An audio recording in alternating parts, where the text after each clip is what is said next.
back in our stateroom tonight on our way to island number 2, which will be Oahu.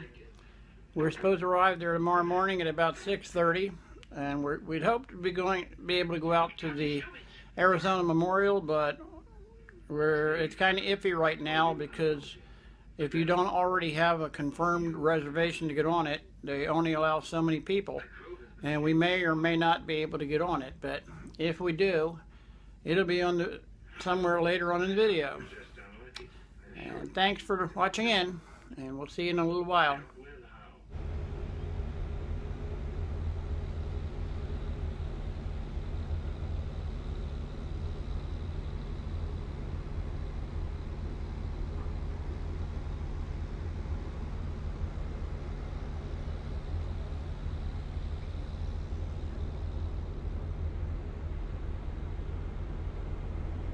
This is the skyline of Honolulu. Off into the distance you can see Diamond Head. It's a little hazy still this morning.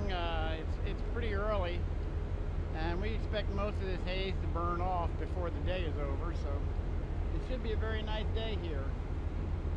And as I said, that's Diamond Head off in the distance there. And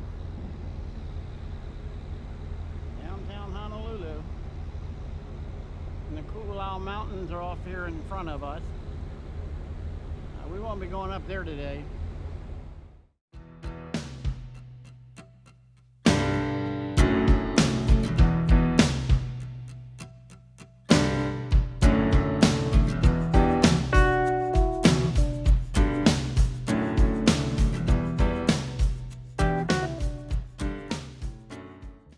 Okay.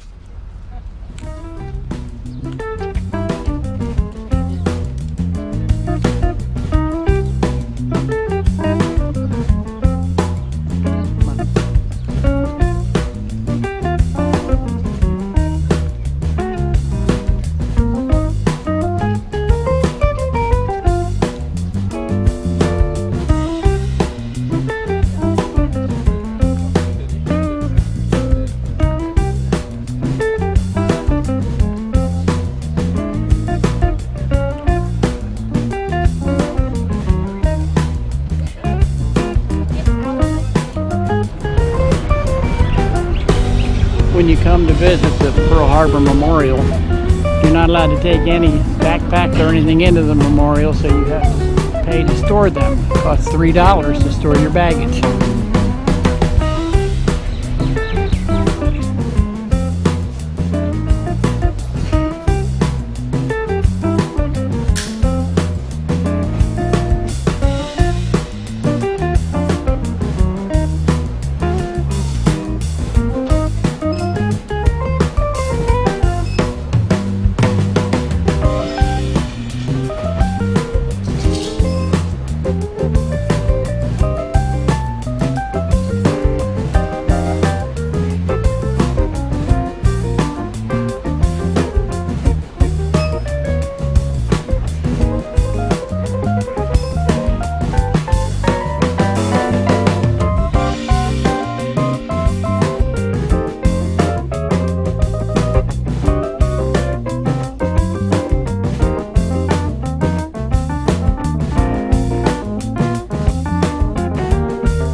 To Arizona today. And it's about 8 to 12 quarts of oil a day. That's about a gallon or two. An estimation that about 60 gallons a month that goes out onto the water. In 2013, the SRC, which is the Submerged Resource Center, which is the scientists, did a scan of the ship. giving us a value of how many more oil that's still beneath her. They said that about 500,000 of gallons of oil still exist on her belly today. And that's by far, there are no official date or time when the oil will disintegrate. But the theory might just be another 55 to 60 years. Well, if you do the math yourself, and a quarter of that still exists 75 years ago, 55 to 50 years might just be an accurate time. But let me tell you a ghost story, in which the survivor calls it, tears of those men that's still beneath her. That someday when the last living survivor perish away, that's when the oil will disintegrate as well, when they'll unite to heaven as brothers. That's just a little ghost story, alright? As by far 55 to 60 years has been the given words from the National Park Service and the SRC as well. The Arizona is being monitored from the SRC weekly. As you can see, that's the oil of the ship right there, folks. That's what you'll see under the water there. So yes, the oil in the Arizona is being monitored from the divers every weekly, keeping an eye on the oil or the ship from collapsing, making sure it's not causing any critical damage onto the environment here. And you'll see those oil into the water today.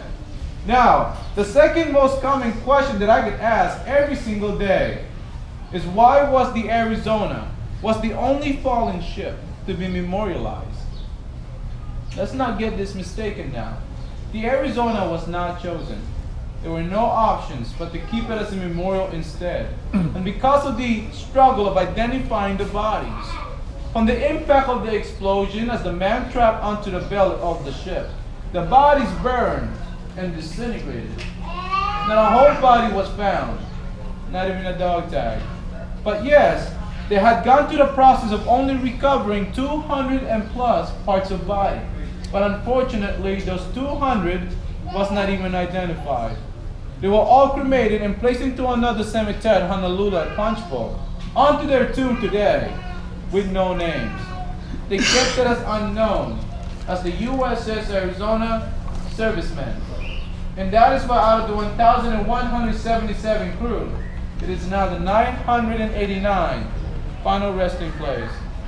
Sailors and Marines, a father and son, and 38 pairs of brothers, who is now moored onto the ship that they served for, the USS Arizona.